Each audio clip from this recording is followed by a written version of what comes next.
obviously, your character is very, very obsessed with death, not necessarily in a healthy way. But that was, yeah. But I was wondering, what would you say is your personal relationship with death as a topic? Because obviously we all get in touch with it, but we don't necessarily like to talk about it. Oh my gosh, that's such a lovely question. Yeah, I mean, my relationship with death, just I guess as a person, especially a young person growing up, I mean, I think I just started realizing what grief really was after like my grandfather's death 2 years ago. Uh, Um, Before that, it doesn't, it's really something you just kind of hear about, or it's something that you're fearful of. And I mean, growing up, like, of course, when you're young, you're not really thinking too hard about it. And then when it affects you, yeah, um, so personally, that's of course when, at least for me, um, it just kind of had me thinking a bunch of thoughts. You start thinking like, what's the reason for life? Especially when you're young, you start going through very like existential questions in your mind of what's the yeah, meaning of it all. And there's also wondering what's the right way to grieve, knowing if you've even healed from a certain situation or if you haven't.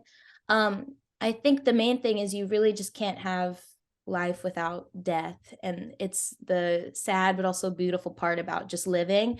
And it reminds you that you should just live every single day. Now, Vicaria's obsession with death is an mm, interesting one because she thinks that she fully believes that she can cure it. And with everything that's going on within her own world, it makes complete sense for her to find a way around the inevitable, which is something that has obviously completely like scarred her and traumatized her throughout her life. mm. Um, so it's an interesting way to look at death, I think, through the eyes of Vicaria. But for me personally, uh, it's affected me in a way that's been very personal, at least in the past 2 years. And I'm still trying to figure out my own thoughts about death and how I can make sure I'm living my life to the fullest. Right, exactly. And I mean, your character sees death as a disease, actually. And I was wondering because every single person sees death as something different. Some people would say it's like the end of the road. Others would say it's like the beginning of something new. What is it that you actually see death as? Yeah, I'd say it was the latter. It's like the ending of things for a new beginning, I would say. At least that's what brings myself like some sort of hope. I Absolutely, think for which all, is important. yeah, I mean, yeah, it's so important, yeah, it's right? important. Because life is difficult and going through it. I mean, even being a part of an industry like this is hard. And it's so easy to just kind of feel hopelessness or like you don't really know why you're here or why we're even doing things like this. We're talking virtually on a computer. There's so many Yeah. different things Mhm. that go on in our strange lives. So I would say, I think what keeps me going is one, the fact that like you have a purpose, and like my purpose right now is my family and this art, like to be able to work. And then with that helps me just have some hope for like what life is and also what death is. And even with like seeing certain deaths within my own life, and an emphasis on my grandfather's death because it certainly impacted me. Um, Even coming out of that and going through a grieving process, there were, of course it was a tragedy, but there's so many beautiful things that also stem from it, and there's so many things that we're able to look back on and remember, and even as people grow from, that in a weird way I am grateful for, even though we miss obviously those people every single day. Absolutely, absolutely. And I mean, Vicaria is kind of trying to make the impossible possible by trying to figure out how to cure death. Of course. It kind of, reminds me of Nelson Mandela saying like, it always seems impossible until it's done. And when it comes down to your character, it is true she does make the impossible possible, just not the way she would have hoped for. But I was wondering, as a person or as a working artist in Hollywood, did you ever had a moment where you actually felt like you were trying to make possible what felt or seemed impossible at first for whatever reason? Oh my gosh, yeah. Yeah. All the time, yeah. I mean, yeah, I guess, well, one, just being like a person of color in this industry is a very hard thing to, do, is a very hard thing to like undertake at any point in your career. And there's so many things mentally hurdle wise that you have to push through. You have to remind yourself of your own self-worth every single day. And a Mm. lot of the times, like even before I booked like a TV show and I wanted something that felt secure, and even projects like Angry Black Girl where I wanted to feel challenged, and you go through an audition process, and for a lot of actors you go on like hundreds of auditions and you maybe only get callbacks for 10, and then Right. you're probably only going to book like one or two. So the chances seem so slim all the time, at least in my own experience. And it's a constant like reminder of like, okay, well, I just got to make it work, or they're just going to have to like me. For me, it's constantly like a mental situation. And with Vicaria's case, again, it feels like with everything that's happened within her surroundings and that's happened in her life, and you even see in the movie, you get to meet a character named Aisha who has a kind of completely different mentality and perspective than Vicaria has. Vicaria is all about, okay, well, I'm not going to follow what society wants me to do. I'm going to go around it and create my own path, as opposed to Aisha, who's very focused on like playing the game. And if you play the game, that's how you get out of your situation. Um, and they're two different perspectives, whether you believe in one or the other, that's up to the viewer. But for Vicaria, it makes every bit of sense in her mind to basically go against everything that people have told her, because obviously in the past it has not worked. So she has to take matters into her own hands, which I don't think is something we see very often on screen. And even reading it, even reading the script and watching it, and you'll see it just adds like that level of hope, which is again almost like a metaphor for life. You really can't have Yeah. life without death and hopelessness. You've got to have hope at the end of the day too. Absolutely, so true.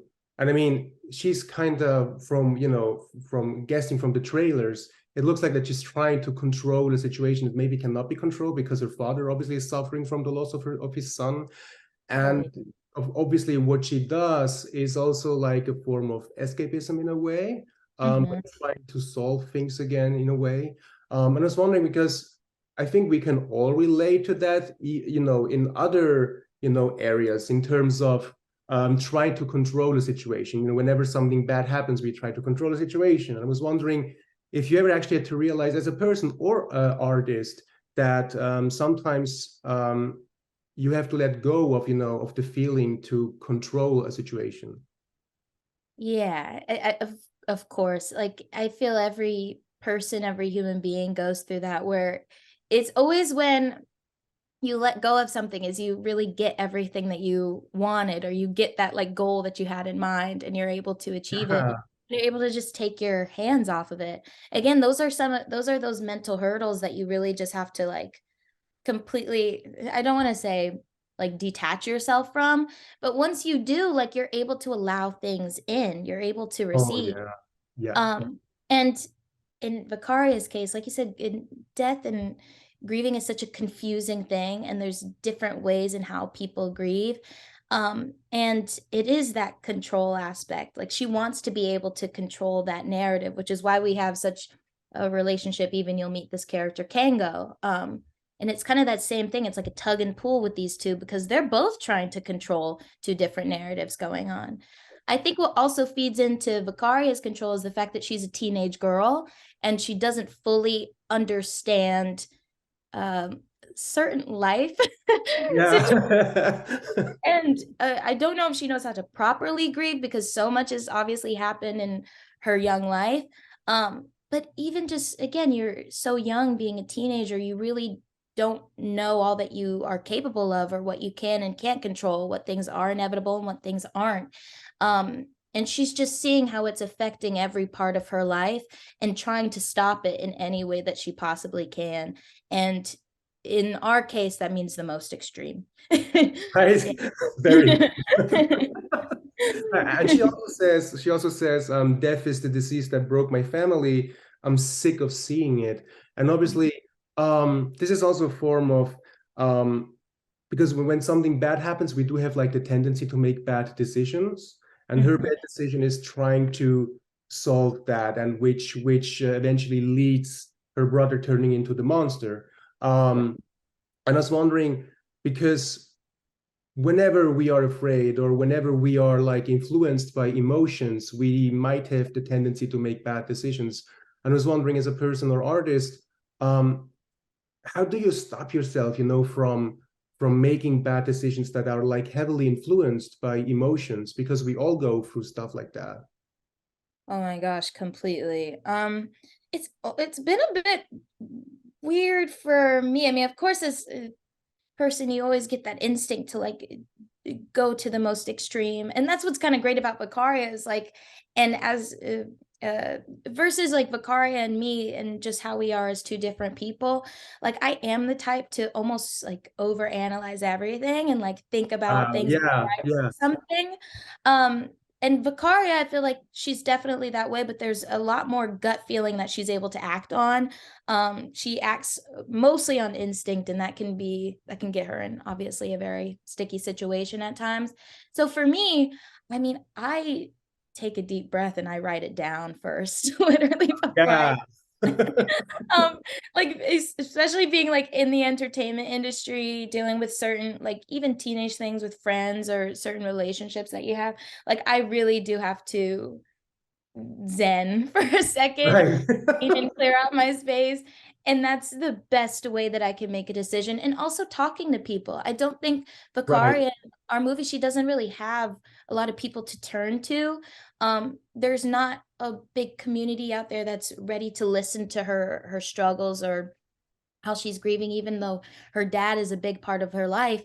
We also mention symptoms of death in the movie, and he's going through a substance abuse issue in our film as well. So there's a lot of things that she's trying to control and trying to stop without even fully being able to verbalize or understand why she's having those certain feelings.